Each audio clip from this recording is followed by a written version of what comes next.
Café Magic, un nouveau podcast qui va vous présenter les news de la semaine dans la magicosphère, votre hobby, le temps d'un café. Qu'est-ce qui se passe sur Twitter, sur Reddit, chez les pros, la magicosphère anglophone apportée en français pour vous. Comme toutes les semaines, on verra les news, puis la controverse de la semaine, et je focaliserai sur une personne à suivre. Tout d'abord, Compagnon, la nouvelle mécanique d'Ikoria, qui est en train de casser les différents formats de Magic. Spécifiquement, l'Urus se retrouve dans tous les tournois. On a vu en effet cette semaine sa domination totale dans différents formats. En moderne, 42% des decks des précédents tournois contenaient la carte l'Urus. En Legacy, ça va jusqu'à 47%. Que se passe-t-il ? La mécanique est broken. Un petit rappel, qu'est-ce que la mécanique compagnon ? C'est une nouvelle mécanique de la dernière édition de Magic sortie il y a peu et toujours pas sortie dans les boutiques en ces temps de confinement. Cette mécanique vous permet d'avoir une carte qui fait partie de votre sideboard mais qui est virtuellement dans votre main à tout moment. En effet, si on suit la règle de la carte compagnon, par exemple pour l'Urus, il faut qu'aucun des permanents autres que terrain dans votre deck n'ait un coût converti de mana de 3 ou supérieur à ça. C'est donc très intéressant car ça vous fait 8 cartes en main, forcément à chaque partie, malgré la réduction de une carte du sideboard. Je pense que ça vaut la plupart du temps le coup. L'Urus en particulier, c'est une 3-2 lien de vie pour 1 mana incolore et 2 mana hybride blanc-noir qui permet à chaque tour de pouvoir rejouer de son cimetière un permanent. On imagine très rapidement que cela puisse être très fort avec des permanents tels que Bobble de Mishra qui permet de piocher une carte pour 0. Ce qui indique pourquoi on trouve beaucoup cette carte maintenant dans tous les decks de moderne et de Legacy. Dans le format moderne, c'est John qui revient principalement sur le devant de la scène. On fait du midrange avec l'Urus et c'est tout simplement très intéressant. On se passe de Liliana du Voile, mais on arrive à grinder et à gagner tous les tournois ainsi. En Legacy, c'est le classique de la grind Grixis Delver qui revient et qui trust toutes les places des challenges MTGO. En effet, c'est le deck le meilleur pour le format, pour l'archétype midrange, et donc on le retrouve sur tous les top 8. En Vintage, Dieu sait ce qui se passe en Vintage. On voit des Lurus, mais on voit aussi des Keruga, la grosse créature pour 5 qui permet de se miler, c'est-à-dire de mettre les cartes du dessus de sa bibliothèque dans son cimetière et puis de faire revenir une carte ainsi pour des gains tour 1 classiques du Vintage. Ce deck se retrouve aussi en Legacy grâce à Lion's Eye Diamond, le lotus noir du format Legacy. En standard, on voit que la mécanique compagnon finalement ne trust pas tant que ça les places de tournoi, donc tant mieux pour ce format.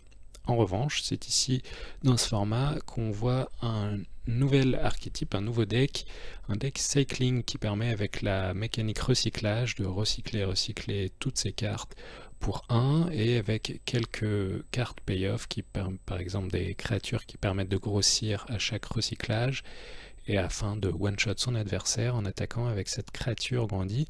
On a un effet Storm en standard actuellement. Quels sont les formats épargnés à part standard par la mécanique compagnon? Je vous rappelle qu'en Pauper, on ne peut en jouer aucun d'eux vu qu'ils sont tous rares. Et en Canlander, en Canadian Highlander, en Old School, on ne les retrouve pas. Donc si vous n'aimez pas cette mécanique, eh bien bonne chance. Ensuite, tournoi, les Magic Fest Online, c'est ces tournois sur Magic Arena qui remplacent les GP en cette période de confinement.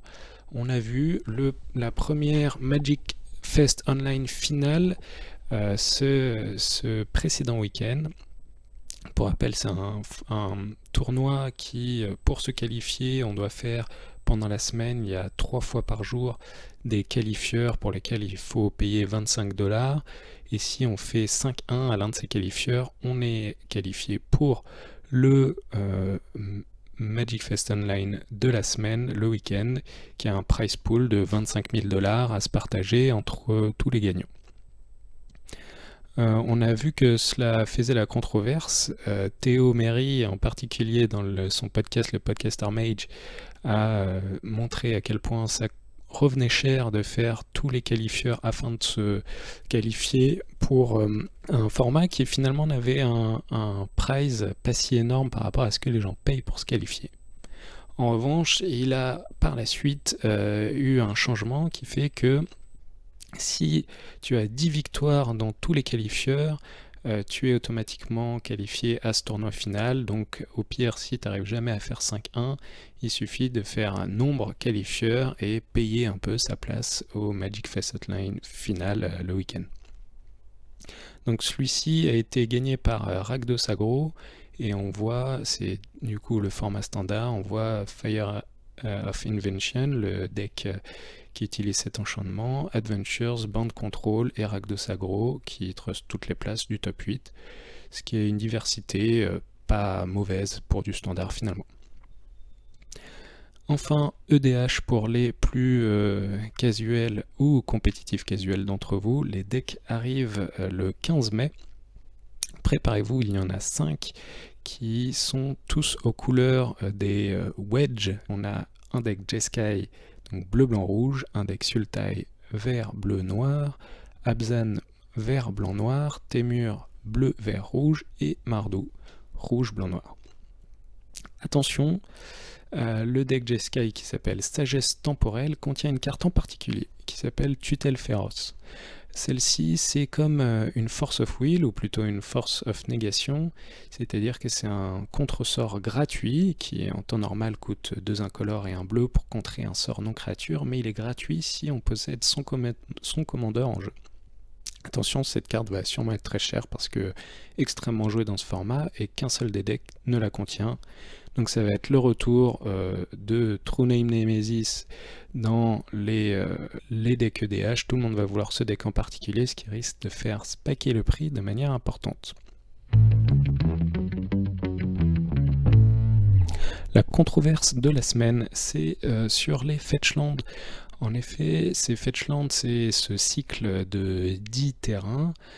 On peut citer dans les couleurs alliées Flooded Strand, c'est-à-dire Grève inondée, qui pour le sacrifice de ce terrain et un point de vie va chercher soit une plaine, soit une île, ou alors une toundra, ou alors n'importe quel biland qui possède les types de terrains de base. Ces terrains qu'on appelle Fetchland ou certains Sackland en français sont très recherchés car s'ils sont joués en particulier dans les formats compétitifs du moderne, du legacy, du vintage, tous les decks qui sont plus d'une couleur les utilisent, voire même certains decks qui sont qu'une seule couleur.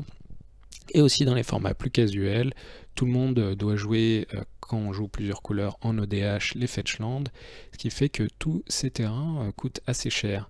La grève inondée dont on parle se trouve sur Magic Card Market entre 12 et 20 €, mais le Scalding Tarn, c'est-à-dire lac de montagne bouillant, le terrain qui va chercher une île ou une montagne, lui va jusqu'à 60 €. Aux États-Unis, il va parfois jusqu'à 100 $. Donc les joueurs veulent ces terrains moins chers, n'est-ce pas? Mais grande joie au départ, Wizards of the Coast annonce une Secret Lair, c'est-à-dire un nouveau produit qui contient chacun de ces Fetchlands, donc les 5 Fetchlands ennemis, avec une nouvelle illustration promotionnelle et tout ça non foil. La communauté s'en trouve bien à son aise, tout le monde est content, on se dit pour 40 € on va avoir le droit à 5 Fetchlands, c'est parfait. Mais à la grande déception de tout le monde, on voit que finalement cette boîte se vend pour 250 $, 200 €. Donc c'est pas la bonne affaire à laquelle on s'attendait. Le marché secondaire est un élément qui est toujours ignoré par l'éditeur de Magic, Wizards of the Coast, mais là on se rend compte à quel point, même s'ils disent que le marché secondaire n'existe pas, ils en sont bien conscients, car la Secret Lair suivante qui a été annoncée est 5 terrains aussi, mais 5 terrains de base cette fois, qui est vendue seulement pour 40$ ou 40€ à peu près. C'est 5 bouts de carton identiques en termes de prix de fabrication, mais pourquoi cette différence de prix énorme, me direz-vous? Eh bien, ça veut dire que Wizards of the Coast est bien au courant de la valeur des cartes qu'il imprime du marché secondaire. Wizards of the Coast imprime de l'argent, tout simplement.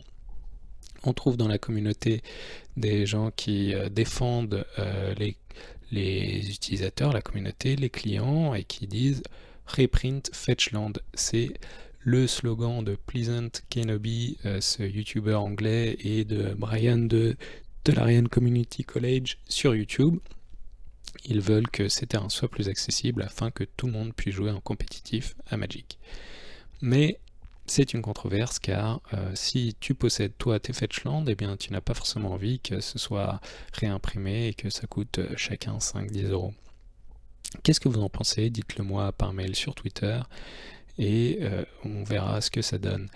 Une news en revanche, Mark Rosewater de Wizards of the Coast annonçait que ces mêmes Fetchland de couleur ennemie seraient réimprimés plus tard dans l'année. On ne sait pas, a priori ça ne devrait pas être dans un set normal, mais on verra si c'est d'une telle manière qu'il puisse faire baisser les prix comme ça l'a fait lorsque les Fetchland de couleur alliée ont été réimprimés dans Cans of Tarkir. Enfin, la personne de la semaine, une personne à suivre qui ne parle pas forcément dans notre langue, c'est Saffron Olive pour cette semaine, probablement mieux connu sous le nom de Seth ou Saffron Olive, c'est le manager du contenu du site internet MTG Goldfish. Pourquoi est-ce que vous devriez suivre Saffron Olive sur Twitter? Ses responsabilités de manager du contenu de MTG Goldfish, on le voit poster de nombreuses decklists qui sont toujours intéressantes, moi j'aime bien, c'est des decks souvent fun et régulièrement ils postent des decks budget. Donc même si vous ne parlez pas anglais, je pense que ça vaut le coup d'avoir plusieurs fois par semaine ces nouvelles decklists qui souvent sont sympathiques à jouer. Dans différents formats, il y en a pour tout le monde. En plus, des conversations intéressantes sur l'actualité si vous maîtrisez l'anglais. Et il poste, c'est un bon moyen d'avoir tous les spoilers lorsque des nouvelles cartes sortent. Elles sont toutes relayées par cette personne notamment.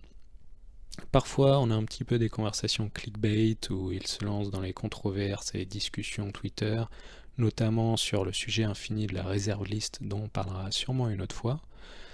En conclusion, je pense que Saffron Olive est une bonne personne à suivre si on veut se tenir au courant des nouvelles cartes et des nouveaux decks qui émergent dans la méta des différents formats à notre disposition. Vous pouvez donc le retrouver sur Twitter à @saffronolive, SAFFRONOLIVE pour toutes ces news de Magic.